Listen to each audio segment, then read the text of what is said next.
Bienvenue à tous sur ce live. Nous allons parler de Fusion 360. Nous sommes dans le cadre des live series Fusion, le deuxième épisode. On se retrouve cette fois-ci pour parler de l'injection plastique. Donc, on avait traité l'impression 3D lors du premier épisode. Et cette fois-ci, donc, un nouveau sujet. Je suis Florian de la société F3DF, partenaire Autodesk. Et nous sommes effectivement intégrateurs des outils Autodesk, mais également de matériel 3D pour vous accompagner aussi dans vos projets d'intégration, notamment sur la fabrication additive. Les live series Fusion, c'est quoi? C'est justement une petite programmation pour concurrencer Netflix, quelques épisodes sur la conception avec un programme qui est déjà établi jusqu'à la fin de l'année. On a commencé au mois de juin et on enchaîne effectivement sur ce mois de juillet l'injection plastique. On a déjà un rendez-vous avec Edouard et l'équipe en octobre, puisqu'on parlera d'usinage en octobre, sujet montant sur Fusion 360. On aura l'occasion de vous partager pas mal de choses sur ce sujet. On aura également une date à noter dans l'agenda impérativement, le 7 novembre. Là, on aura rendez-vous pour le Skills Camp Fusion 360. Ça sera non pas un live, mais une journée dédiée au logiciel Fusion 360 avec des talks, des conférences, des masterclass, des retours d'expérience. Ça sera très riche. Ce sera la deuxième édition du Skills Camp et on fera un focus particulier sur Fusion 360 électronique. Du coup, là, un sujet à découvrir pour ceux qui ne connaissent pas. Et on terminera l'année en beauté avec un joli cadeau, puisque au mois de décembre, on parlera de design génératif. Donc, les inscriptions sont ouvertes pour tous ces webinaires. Je vous invite à les suivre. Et pour ceux qui le souhaitent, vous pouvez suivre en parallèle la session dédiée à Revit.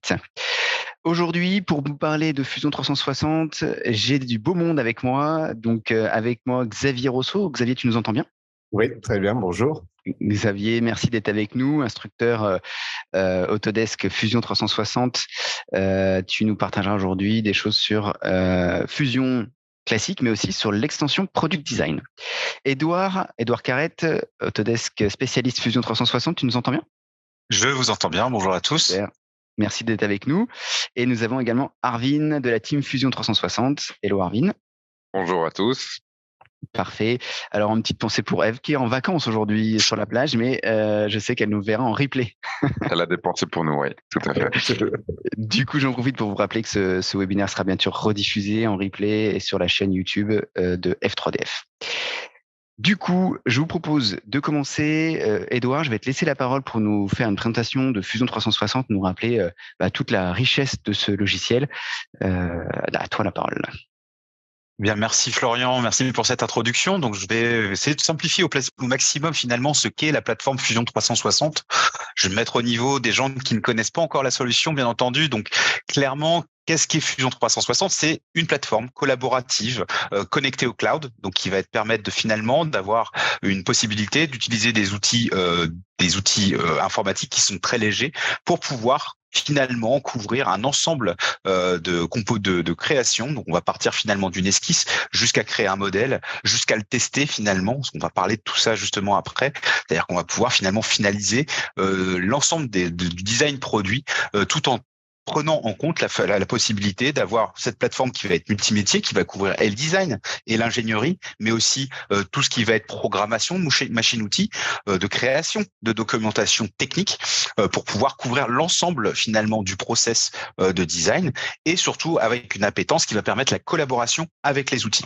Fusion 360, pour le coup, c'est un outil qui va faire vraiment couvrir l'ensemble des besoins des équipes multimétiers. C'est-à-dire que finalement, un usineur va pouvoir travailler avec un designer, un ingénieur et un spécialiste de la fabrication additive, tout en étant en collaboration étroite avec ses sous-traitants par les aspects aussi collaboratifs, avec la possibilité aussi de partager avec son client.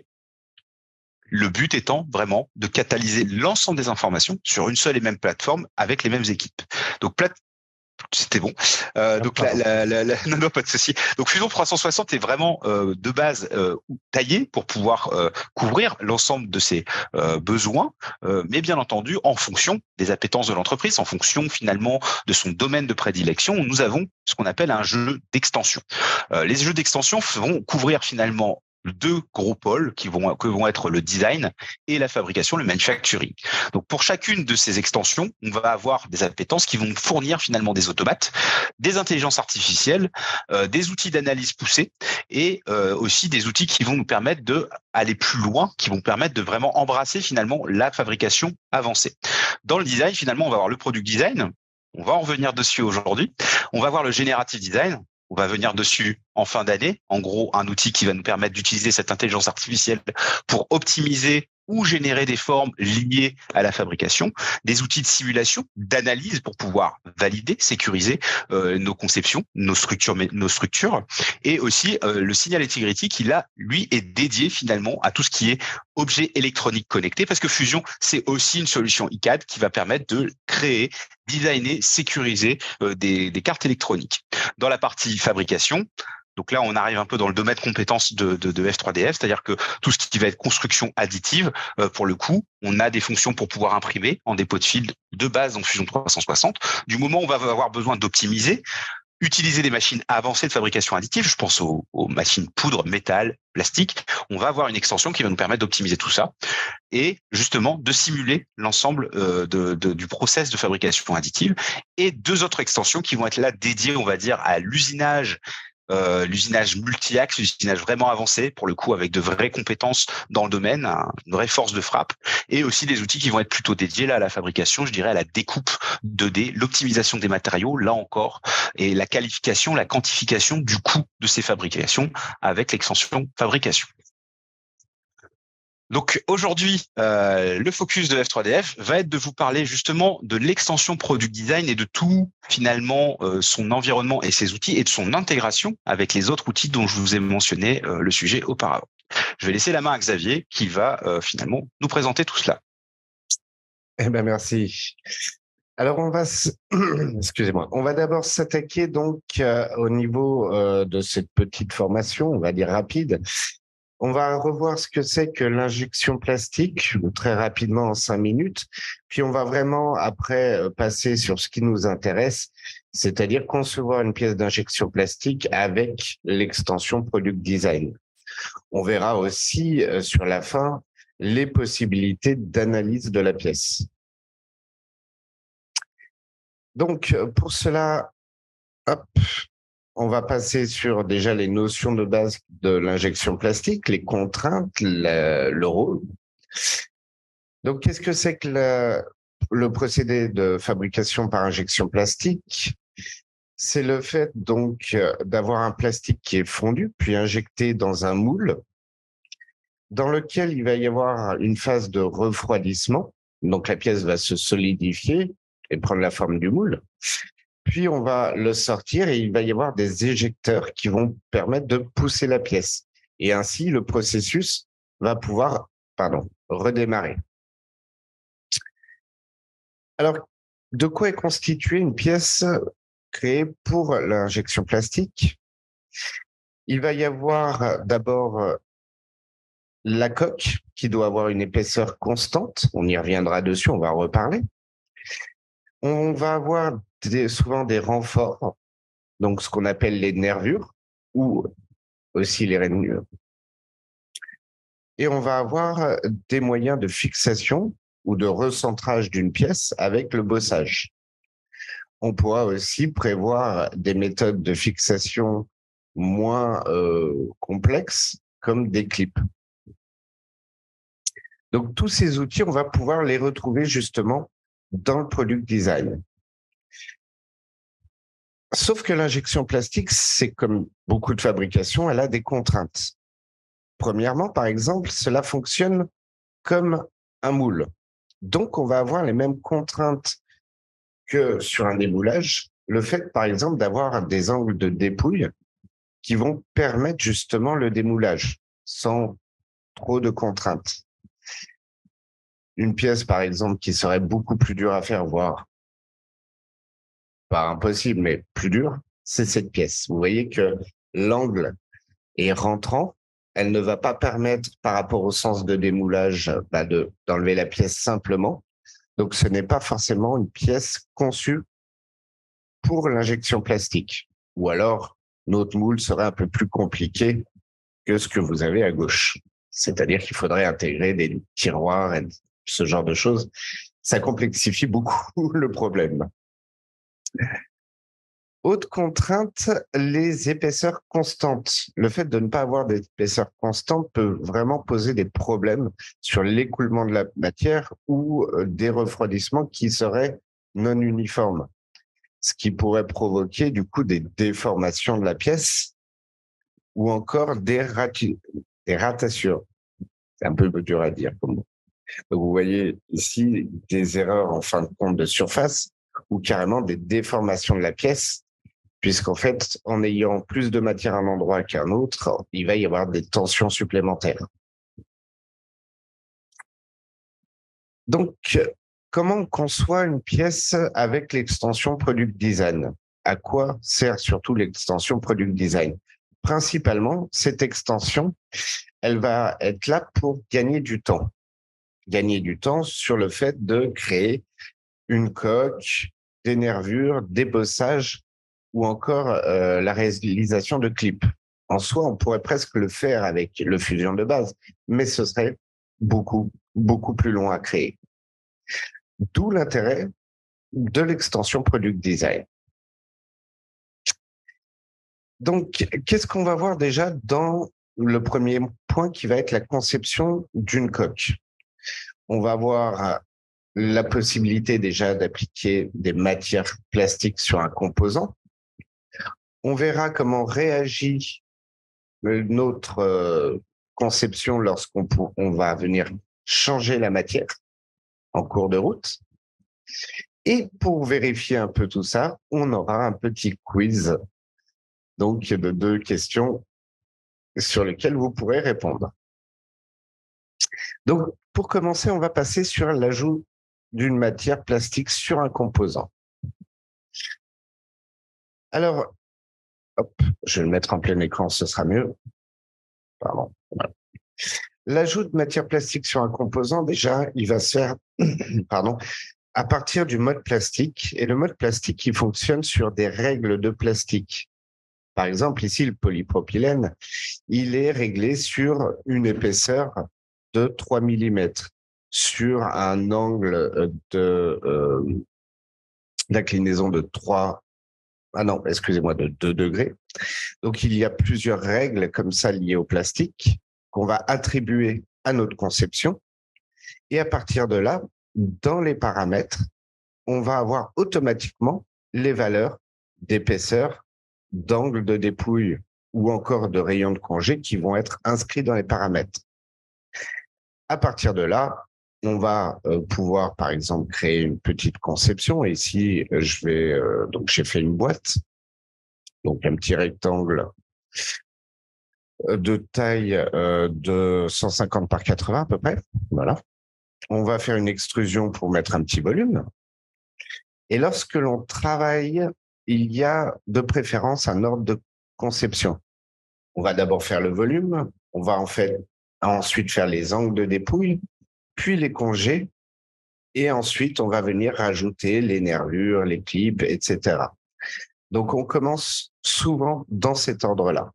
Par exemple, ici, on peut voir l'angle de dépouille qui va nous permettre justement de mettre les bords ici en angle, et un angle qui est prédéfini par les règles de plastique que l'on a intégrées au début, ici en liaison avec le polypropylène. Pardon.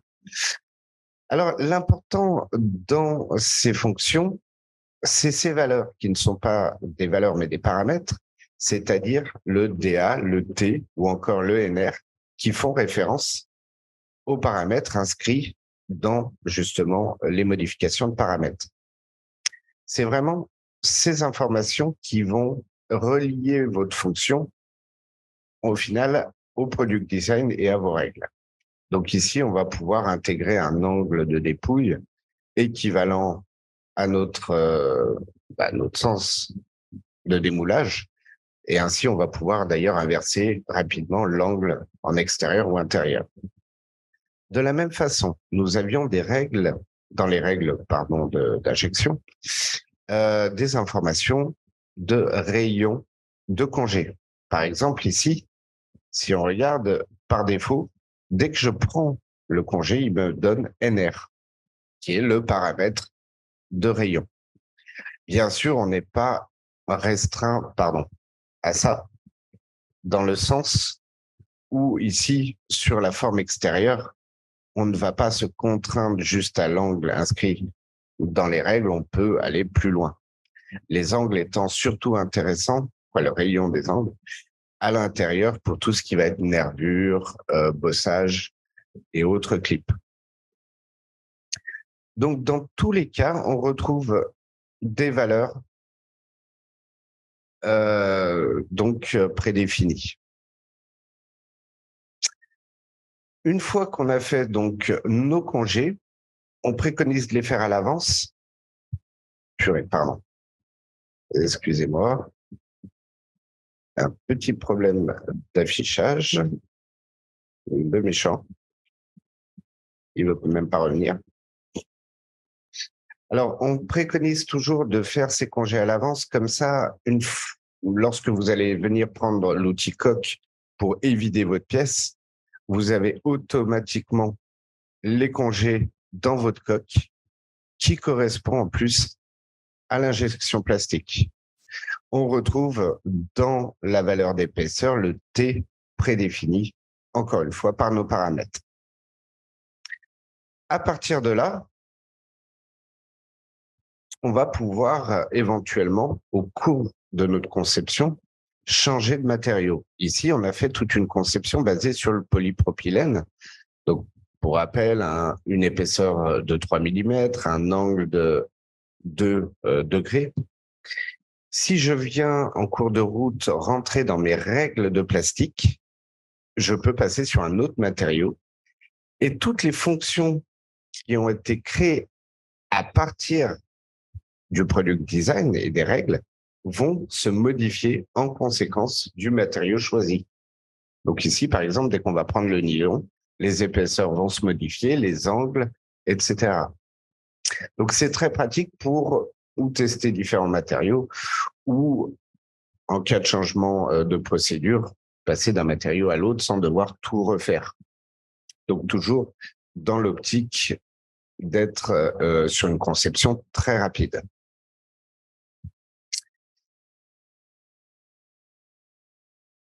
Donc, à partir de là, on a bien changé notre matière. On va pouvoir passer au quiz.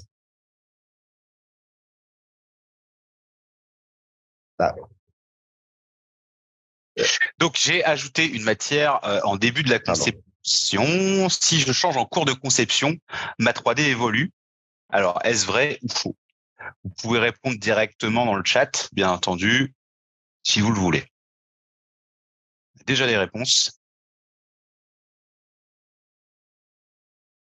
Ah, je vois que tout le monde a suivi.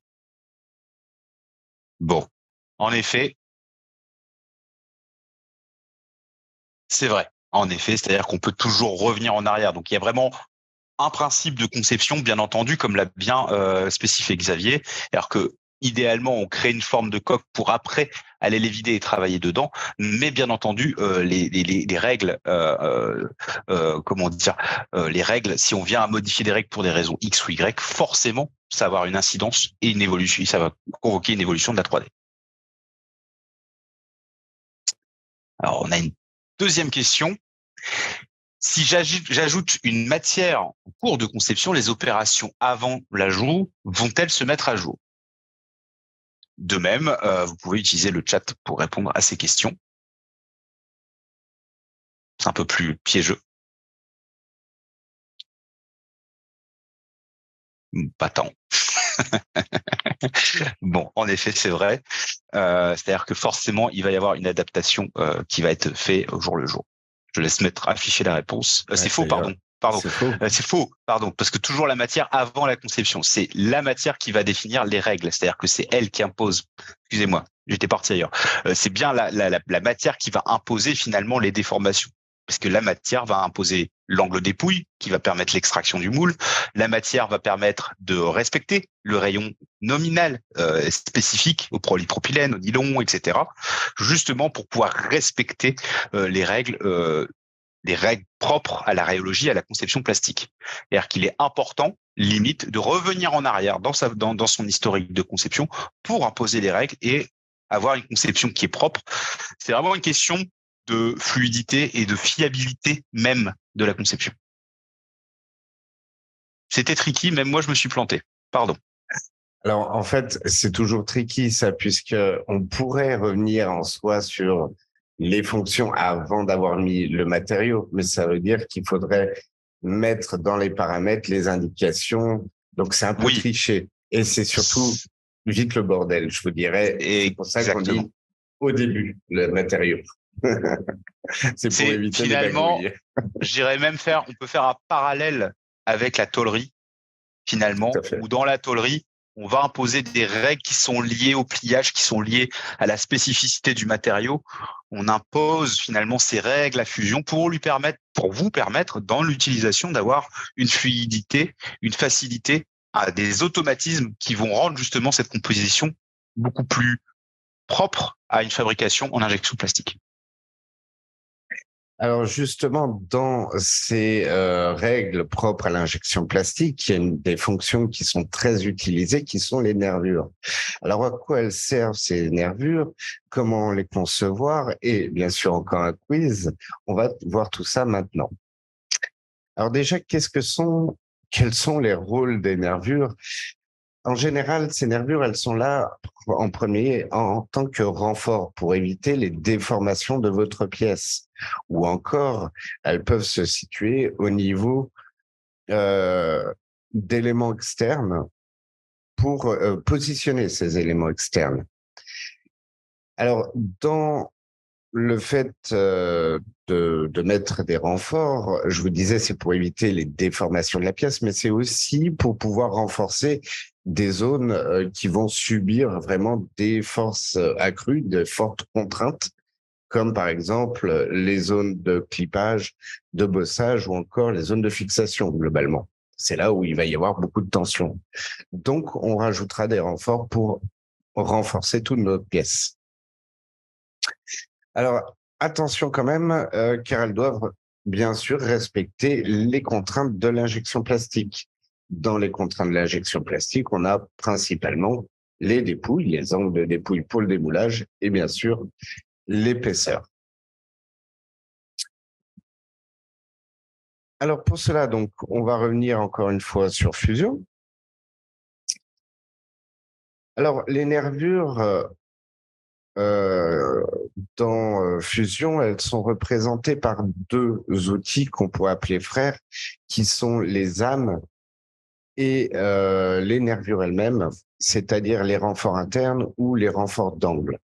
Ici, je vais donc sur la face supérieure de là où je veux créer mes renforts, je vais mettre des lignes en place. Et je vais pouvoir du coup utiliser le web, en français l'âme, pour créer mes renforts. Et cette âme, elle va suivre les règles de la conception plastique que je lui ai imposé donc dans le matériau polypropylène. On retrouve le DA pour l'angle de dépouille ou encore l'épaisseur. Sauf qu'ici, l'épaisseur, en plus, elle a été multipliée par un facteur. Alors attention, ces dépouilles, elles ont vraiment des valeurs, ces âmes ont une contrainte, on va dire, d'épaisseur qui n'est pas la même que la coque. Si vous mettiez la même épaisseur que la coque, il y aurait un problème dans la fluidité de l'injection. Ça rajouterait des trop-pleins de matière à certains endroits. Donc, il y a une règle qui est que l'épaisseur au pied de la nervure, c'est l'épaisseur de la coque fois 0,4, de 0,4 à 0,6. Sinon, on va avoir ce qu'on appelle des rétassures. Qu'est-ce que c'est qu'une rétassure? C'est cette petite déformation. C'est qu'en fin de compte, on aurait ici une zone où la matière, il y aurait un trop-plein de matière et ça créerait des déformations. D'où ces règles de l'épaisseur fois 0,4 à 0,6. On peut respecter aussi cette règle d'espacement entre deux nervures qui correspond à 2 fois l'épaisseur. Donc, les nervures, c'est très important. Là, on retrouve d'ailleurs le trop-plein de matière que je vous parlais il y a un instant et qui créerait des déformations. Donc, encore une fois, c'est la rapidité puisqu'on a besoin de quelques lignes seulement et tout va être réglé automatiquement par rapport à nos règles. Petite parenthèse, on n'est pas obligé de faire toutes nos lignes, on peut très bien faire une ligne, deux lignes et faire après des répétitions. N'oubliez pas que vous avez d'autres fonctions dans Fusion qui peuvent compléter celles que vous créez. Ah, il y a une répétition. Pardon. Voilà. Hop, non.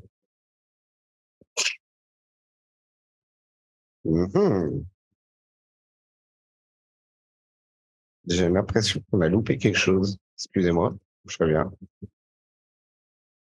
Bah non, pardon, c'est tout Non. bon. Je croyais qu'il y avait une vidéo en plus. C'est qu'elle se lance en double, pardon. Voilà, donc on va pouvoir passer au quiz. Alors, à toi, je te laisse la main. Alors, les nervures peuvent-elles jouer un second rôle à part celui de renforcer la pièce? Vrai ou faux? Déjà des réponses, parfait.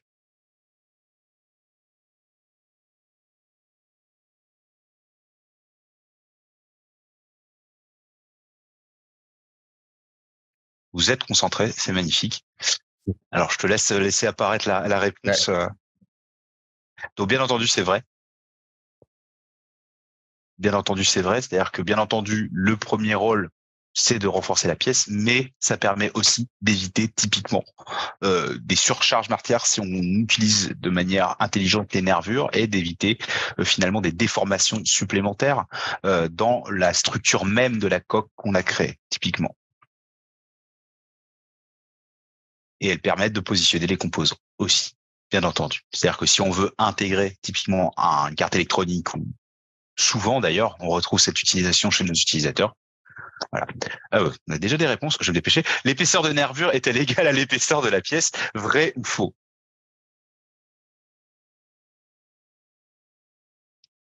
Les gens sont concentrés. Écoute, on va continuer comme ça, c'est beau. Alors, je te laisse apparaître la réponse et la solution. En effet, c'est faux, parce qu'au pied de la nervure, l'épaisseur est de 0,4 à 0,6 fois l'épaisseur de les pièces, comme l'a expliqué précédemment Xavier. Bien entendu, là encore, on est sur une cohérence par rapport aux défauts qu'on pourrait créer par rapport à l'aspect même de la pièce finie refroidie, par exemple. Je te laisse la main pour les bossages. Si on repart sur la conception, toujours dans Fusion, on parlait donc des renforts, mais on va aussi avoir la possibilité de rajouter pour fixer des éléments ou même pour le placement, pour l'aide au placement de composants entre eux, on va pouvoir utiliser les bossages. Alors, qu'est-ce que c'est que le rôle de bossage? On va voir ensuite comment le créer dans le product design. On verra aussi le lien entre les nervures et les bossages. On s'est amusé aussi à faire un petit comparatif justement de cette partie entre product design et sans product design. Quel temps on pourrait mettre pour faire un peu les deux? Alors, on ne verra pas toute la conception, ce serait trop long, mais déjà sur une petite partie, on verra une grosse différence entre le fait d'avoir l'extension ou non. Et bien sûr, on retombera sur un petit quiz. Alors déjà, le rôle du bossage. Ils vont servir à fixer ou éventuellement aussi à recentrer des composants entre eux. Alors, comme précédemment sur les nervures, globalement, que ce soit les âmes ou les nervures, on doit respecter les règles de l'injection classique, c'est-à-dire les angles de dépouille et l'épaisseur constante. Donc, pour cela, on va retourner dans Fusion. Et donc, dans la partie Product Design, vous avez une fonction de bossage. Vous allez pouvoir sélectionner un point, voire des points On le reverra un peu à la fin de la vidéo. Et à partir de ce point, il va directement créer l'ensemble du bossage entre nos deux composants.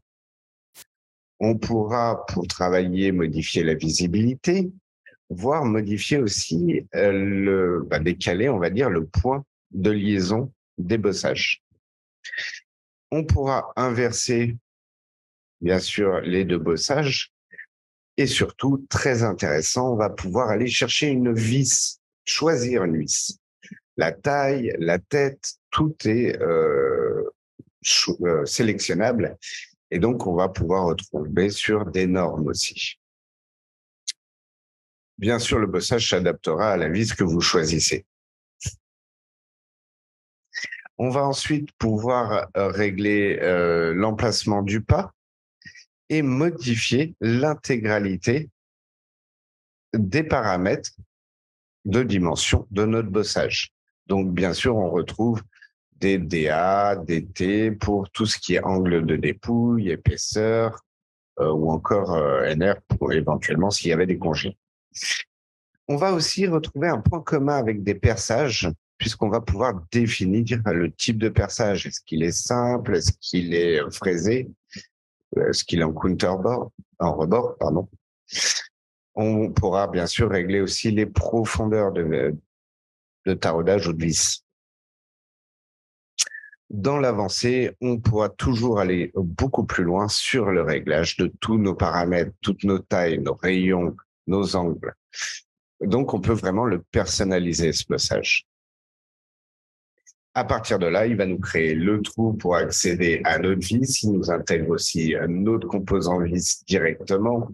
Attention, par contre, au composant vis, il n'est pas forcément taraudé physiquement. Souvent, c'est une représentation du taraudage. Et on va pouvoir modifier l'esquisse comportant notre point, ce qui bougera directement, bien sûr, par rapport aux fonctions paramétriques, nos bossages. Et comme je vous disais au début, on peut appliquer un bossage sur plusieurs points, sur un réseau de points. Donc, ce qui est vraiment, du coup, très, très pratique pour concevoir notre fixation.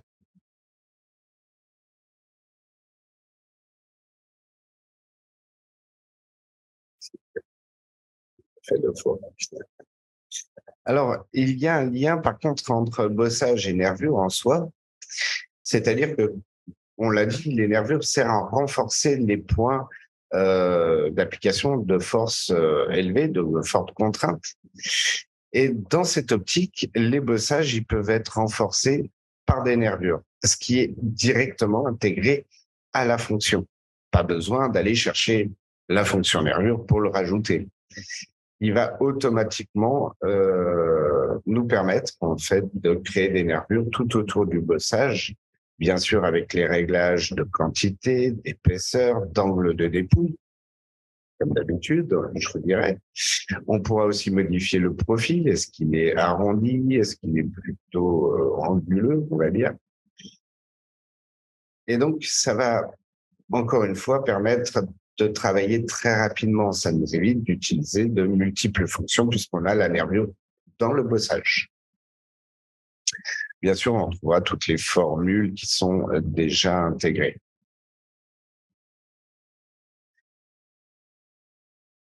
Donc, toutes ces fonctions sont bien sûr paramétriques. Elles sont liées entre elles. Lorsqu'on en modifie une, il va y avoir une interaction sur la suite de l'historique. Et là, si on déplace le point, tout va s'adapter automatiquement. Paramétrique, simplicité de modification. Si on a bien travaillé, bien sûr. Alors, on va pas regarder toute la vidéo, elle est peut-être un peu longue. Par contre, on va regarder rapidement un petit comparatif des deux. À gauche, vous avez avec l'extension. À droite, vous avez sans l'extension. On verra que, par exemple, autour déjà de 1 minute 12, on a une grosse différence, puisqu'on va avoir le sans extension qui sera encore sur la création de l'esquisse qui permettra de créer le bossage, alors qu'à gauche, autour du minute 12, on aura déjà terminé nos bossages. C'est vraiment un gain de temps énorme. cette extension. Alors, ça nous fait un gain énorme, mais en plus, vous verrez, il y a 2-3 fonctions en plus que l'on ne trouve pas dans d'autres modes, comme le treillis ou comme encore la répétition sur surface. Mais vraiment, l'intérêt premier, c'est la rapidité de mise en place de nos fonctions liées à l'injection plastique. Une pièce comme vous avez à l'écran, ça peut être une différence de une demi-heure d'un côté, 4 heures de l'autre. Ça pourrait, sur des pièces complexes, on peut avoir des écarts aussi grands. Donc, on a vraiment un intérêt à cette extension.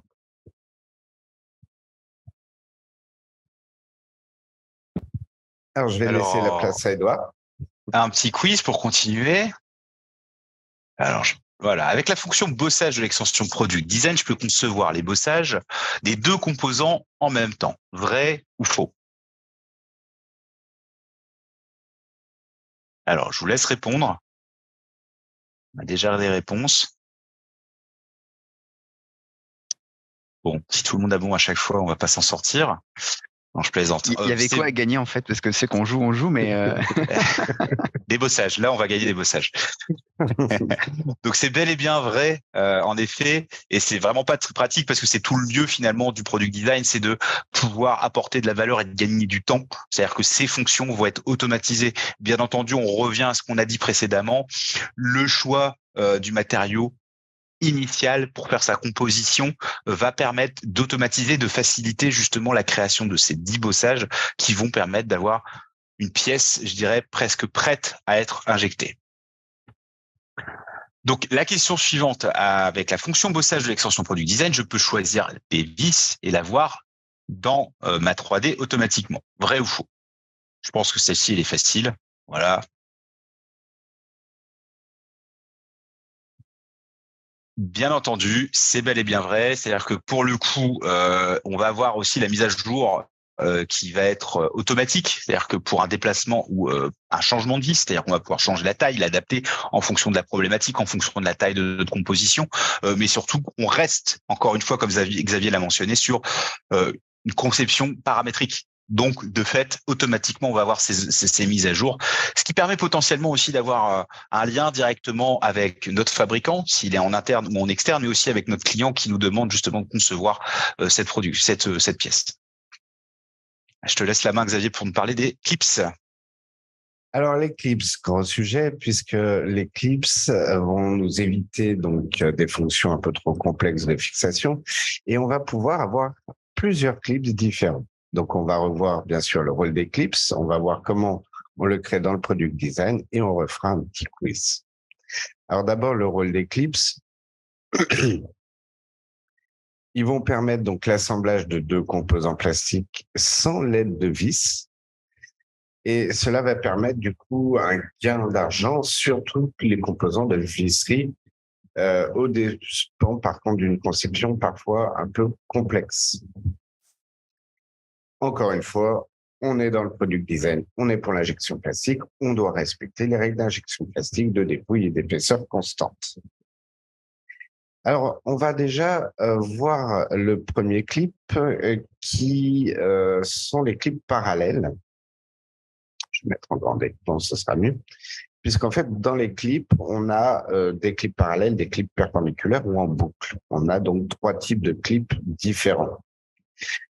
En sélectionnant un point, on va avoir automatiquement nos clips qu'on va pouvoir bien sûr réorienter pour les placer correctement par rapport à notre second composant.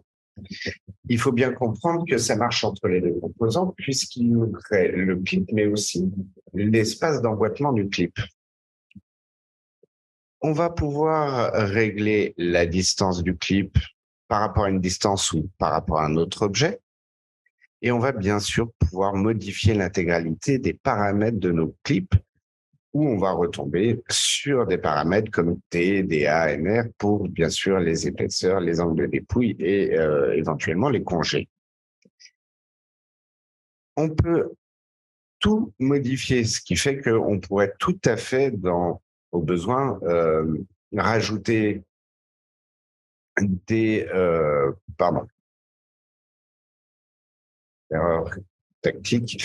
On pourrait bien sûr rajouter directement dans les valeurs donc du clip des jeux d'assemblage si besoin, mais après coup, souvent, il va falloir quand même rajouter, modifier notre pièce pour intégrer les angles de dépouille ou encore modifier notre 3D pour éviter les tiroirs, puisque lorsque l'on démoule, si vous avez une forme qui vient à l'encontre, on va dire, de l'angle de dépouille, il va falloir concevoir par tiroir.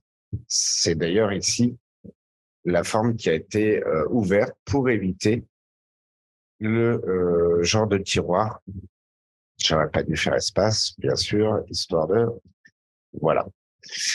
Là, vous voyez qu'on a ouvert le modèle pour éviter le tiroir, ce qui fait que, en fait, au moment de démouler, on pourra pousser la pièce. On va avoir d'autres types de clips, comme le clip perpendiculaire. Ah, qui veut pas se mettre en plein écran, c'est pas grave. C'est bizarre. Alors, le type perpendiculaire qui peut être encore utilisé pour fixer deux composants ou éventuellement pour fixer et placer, ici, par exemple, une carte électronique dans notre composant. Donc, encore une fois, par rapport à un point, il va rapidement créer notre clip qu'on va pouvoir, une fois de plus, réorienter, placer. On va pouvoir définir donc son angle. On pourra inverser éventuellement son sens, modifier tous les paramètres de notre clip, donc hauteur, largeur. On pourra éventuellement, encore une fois, rajouter des valeurs pour des jeux d'assemblage éventuels. Et pour éviter justement les tiroirs, comme on le voit ici, c'est-à-dire que quand on démoule, comme on a un angle en contre-dépouille, on est obligé de mettre un tiroir. En fin de compte, la pièce se démoulera en deux fois, c'est-à-dire le bloc bleu d'abord et après on enlèvera le tiroir qui permettait la création du contre-dépouille. Pour cela, en fait, vous avez directement dans la fonction la possibilité de créer un trou que l'on pourra utiliser donc pour justement démouler. Alors, il faudra quand même, comme précédemment, rajouter après coup éventuellement quelques modifications, comme éventuellement les angles de dépouille, puisqu'on est en injection plastique. On verra d'ailleurs un peu plus dans une autre vidéo ce qui se passe quand on n'a pas mis les angles de dépouille. Alors, cette image est assez importante ici. Voilà, celle-là. Parce qu'en fait, il est souvent important de se remettre dans l'orientation, on va dire, perpendiculaire à la normale de notre angle de démoulage pour voir si on a bien appliqué nos angles de dépouille. Ici, je vois bien mes faces, ce qui veut dire que mes angles sont appliqués. Donc, on va retrouver bien sûr le même type de paramètres que dans les autres clips, le placement en multipoint et la création rapide donc de l'accroche. On pourra bien sûr s'en servir aussi pour fixer deux composants ensemble et il créera automatiquement les lèvres d'appui.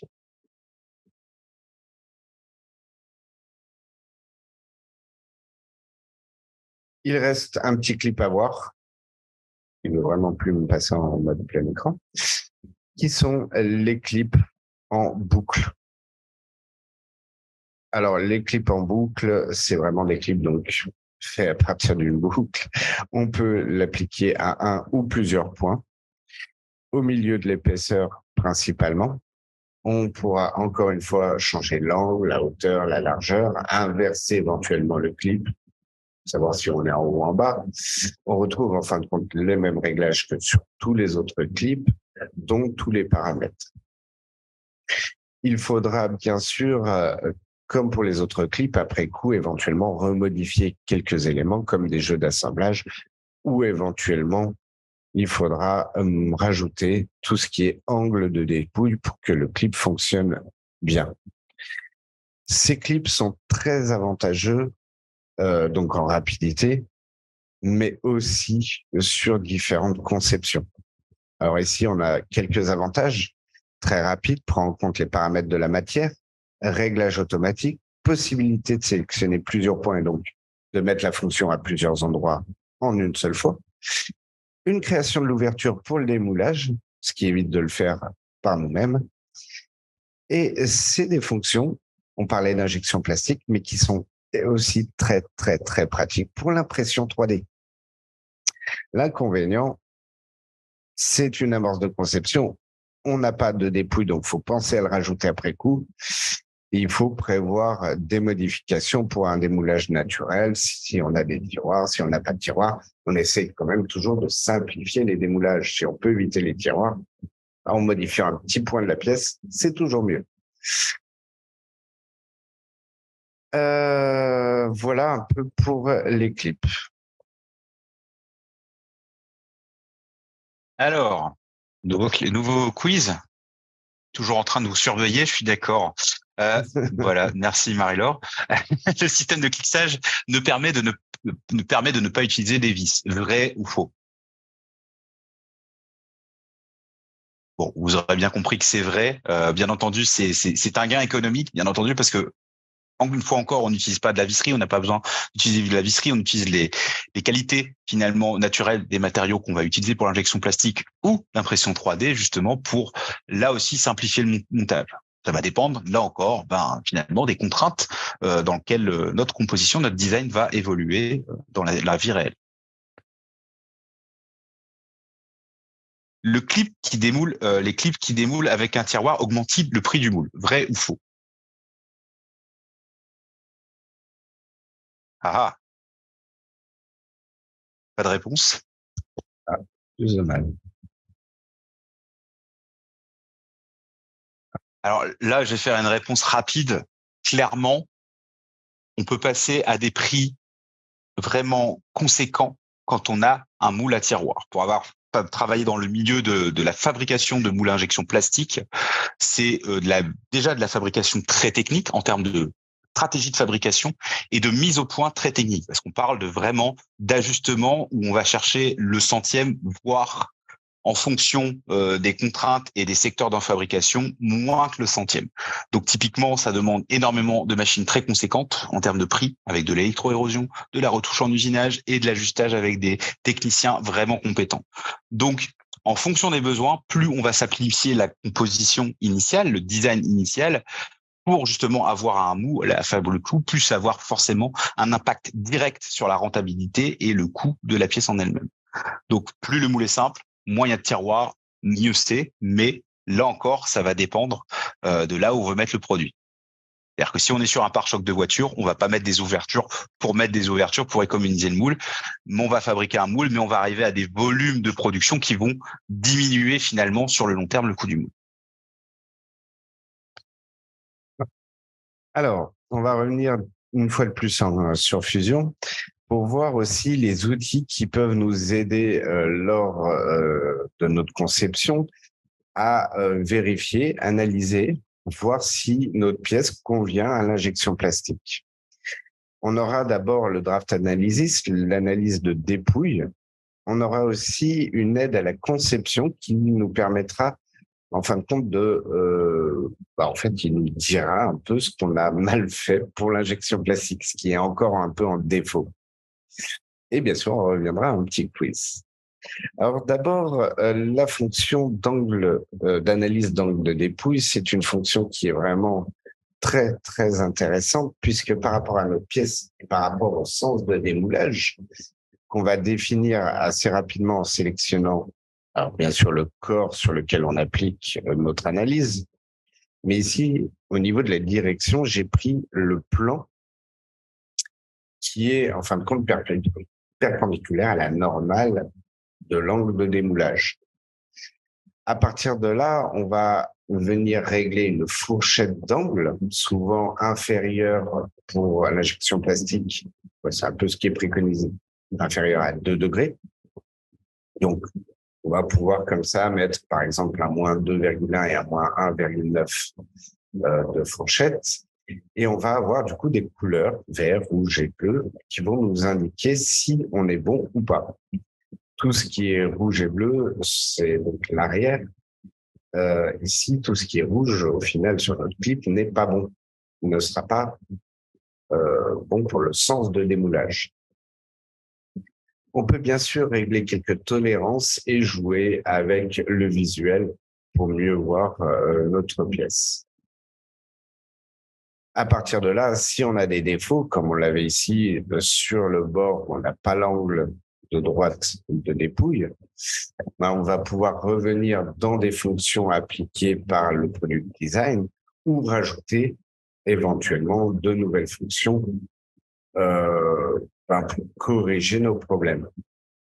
Par exemple, ici, on va rajouter directement la fonction draft, dépouille, pour venir mettre l'angle de dépouille du clip. Alors, attention, cet angle est un peu particulier. Éventuellement, s'il y a un tiroir, ça peut être un angle contre dépouille.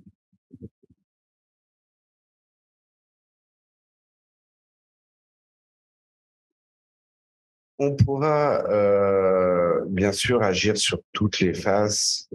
Quand je vous disais de l'angle de contre-dépouille, vous voyez ici, on n'est plus droit, on est vraiment en angle, on va dire aigu.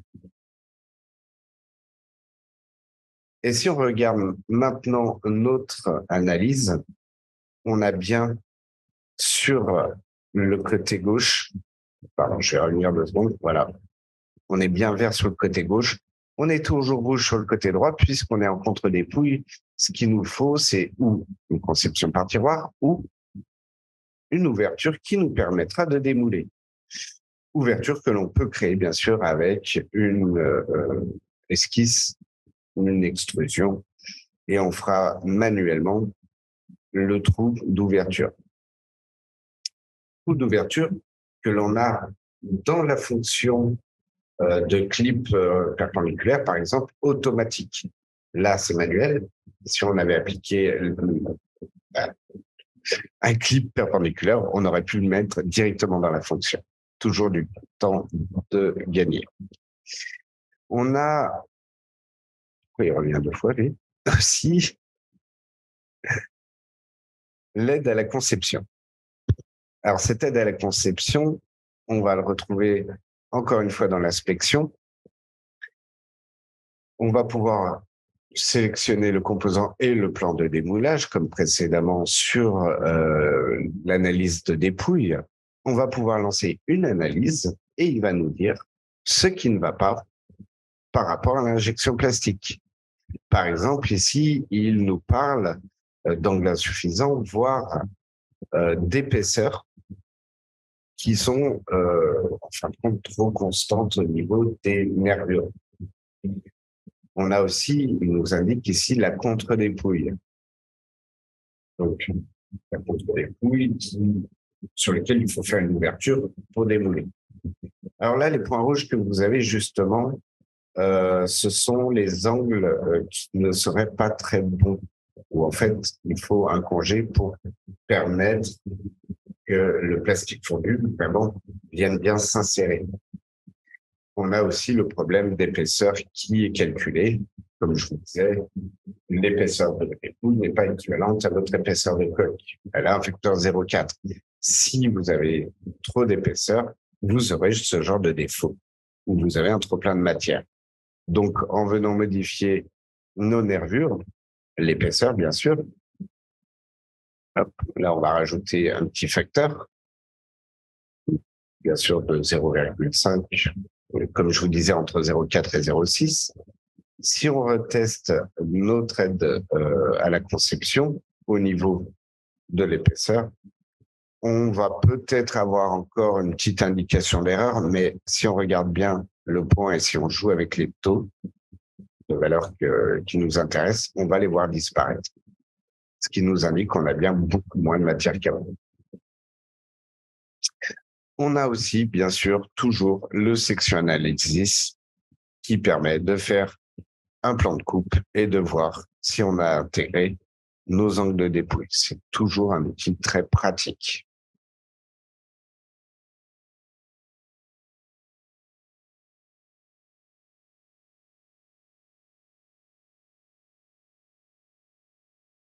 Alors, Ça va. nouvelle question. Avec le draft analysis, je peux vérifier s'il y a des surfaces en contre-dépouille.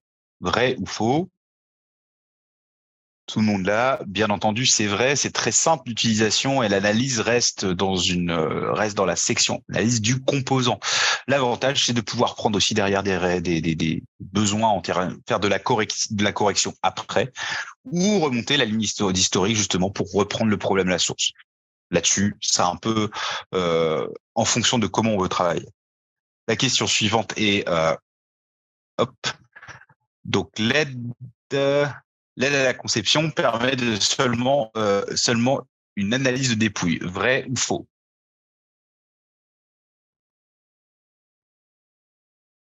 Très bien. Alors oui, en effet, c'est faux. Il analyse l'épaisseur de la pièce, les surfaces en contre-dépouille et les zones fines. Bien entendu, ça permet de prendre des décisions correctives si besoin et pour pouvoir améliorer le modèle justement, pour pouvoir envoyer un modèle sain finalement au département injection plastique ou à son sous-traitant. Exactement pour finalement la finalité aussi, c'est d'éviter l'effet ping-pong. Euh, pour continuer là-dessus, on va avoir aussi quelque chose qui est important à prendre en compte. On va parler justement dans les slides précédents des nouveautés qui ont été apportées. C'est-à-dire que, bien entendu, je pense que vous êtes au courant que Fusion est très souvent mise à jour. Donc, on a ajouté justement des fonctions qui vont permettre la création de lèvres et de rainures justement pour pouvoir encore faciliter l'emboîtement qui va venir en complémentarité des clips ou des bossages. Et aussi, on va pouvoir ajouter une fonction de création de zones d'appui plane pour pouvoir finalement avoir comment dire, des formes qui vont permettre à d'autres fonctions pour des assemblages, on va dire, plus avancés. Ce qu'il faut prendre en compte aussi par rapport à ce que vous nous a montré, c'est qu'on a l'automatisme, l'analyse qui est intégrée directement dans les options de product design. On a aussi la possibilité de s'appliquer, là encore, comme l'a expliqué Xavier, sur le monde de la fabrication injection plastique et aussi le monde de l'impression 3D. Ça inclut typiquement des outils qui vont nous permettre d'avoir des fonctions de conversion de fichiers maillés. Maillés, on va pouvoir même faire des maillages quadro, qui est voilà. Mais aussi, il faut savoir que ces fonctions vont s'intégrer avec les outils de simulation qui sont là encore intégrés dans notre plateforme Fusion 360. C'est-à-dire qu'on a un premier niveau de rhéologie. La rhéologie, c'est quoi? C'est analyser l'écoulement du plastique dans la matière. Ça va pas vous concevoir le moule comme on l'a dans Moldflow, qui est un logiciel vraiment très avancé dans la conception de moules, mais ça vous donne un premier niveau justement pour encore avoir plus de sécurisation de la conception de votre design. Excellent, merci, Voilà. merci Xavier, merci Edouard. Là, on a eu une masterclass sur l'injection. Alors, ce qui est intéressant de voir, c'est que Fusion, par défaut, est un outil qui est adapté pour faire de l'injection. Et là, c'est vraiment un gain de temps qui est proposé et on l'a bien vu avec tous les outils d'accompagnement pour faire de l'injection plastique. Du coup, pour rappel, la licence Fusion 360 est actuellement en promo, mais avec 30% sur jusqu'au 31 juillet. Hein, donc, c'est ce qui est nécessaire là pour ce qu'on vous a montré, bien sûr, la licence Fusion 360 et la licence Product Design qui est à 525 € par an, qui permet effectivement d'accéder à toutes les fonctions qu'on a vues et les fonctions que vous avez mentionnées, de transformation en quad, également d'autres fonctions qu'on n'a pas eu le temps de citer aujourd'hui, mais qui sont très intéressantes, comme tout ce qui est l'ajout en surface, mais également le maillage accéléré. On aura l'occasion d'en reparler sur des prochains lives. Du coup, qu'est-ce que on a à retenir donc sur la slide suivante, c'est que vous pouvez passer à Fusion 360 pour ceux qui sont sur des versions personnelles par exemple ou qui n'ont pas encore fait le pas de passer à Fusion 360.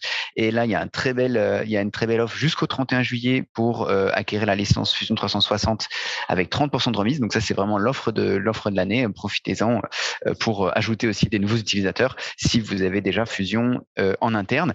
Et cerise sur le gâteau, F3DF vous offre la formation Fusion 360 pour démarrer sur toute la partie conception de Fusion. Donc, c'est le moment. Ça sera l'occasion de vous former d'ailleurs pendant l'été, hein, sur la plage ou pendant les congés ou pendant les périodes calmes. Du coup, On peut monter en compétence sur Fusion 360 avec l'équipe F3DF. Donc Xavier fait partie, instructeur Gold Autodesk, ce soit sur site directement dans votre entreprise ou lors de sessions collectives quand on l'organise. Également sur notre plateforme en ligne, on retrouve une multitude de modules pour se former, éligibles à la formation professionnelle, que ce soit via votre CPF ou les OPCO. Donc bien sûr, toute l'équipe est là pour vous accompagner sur la prise en charge de vos formations. Petit rappel, donc sont sortis cette année, on en a parlé dans le précédent live, sur la slide suivante, ce sont les 3 modules qu'on retrouve sur la plateforme e-learning, que l'on a pu mentionner la dernière fois avec toute la partie CAD, donc conception 3D, mais également fabrication additive et usinage, qu'on retrouve en ligne. Je vous propose, pour terminer le live, de prendre en compte vos questions et juste avant, vous rappeler l'agenda donc des prochaines dates en octobre et en novembre-décembre avec l'usinage, l'électronique et le design génératif. Je vous invite à poser toutes vos questions dans la zone Q&A. Donc on a bien avancé, on a dépassé un petit peu le temps, mais on vous garde en ligne encore quelques minutes pour traiter vos questions. Typiquement, une question, je pense, par rapport auquel tu as en partie répondu dans le webinaire, durant le webinaire, Xavier, comment déterminer la taille du trou nécessaire pour l'éclipse? Alors, plusieurs façons. Donc, comme dès le début, finalement, dans la conception du clip, on va avoir une automatisation.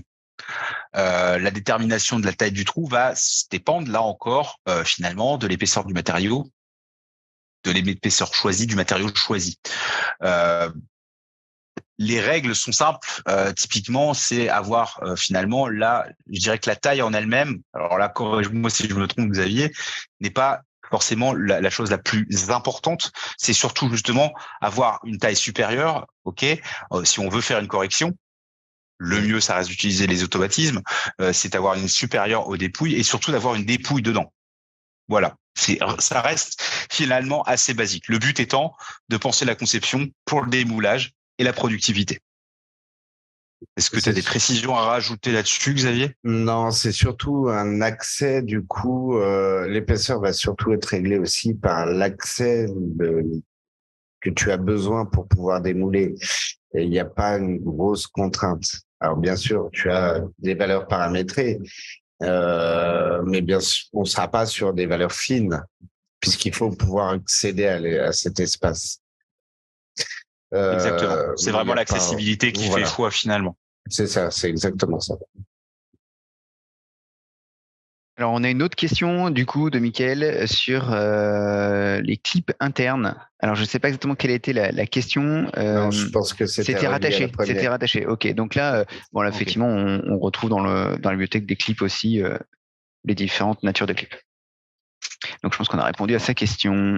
En tout cas, si vous avez d'autres questions, n'hésitez pas à contacter ces jeunes gens.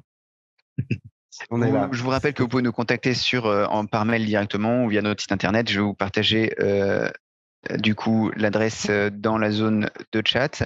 Donc c'est hello@f3df.com. Vous pouvez nous envoyer à tous un petit mot, une question.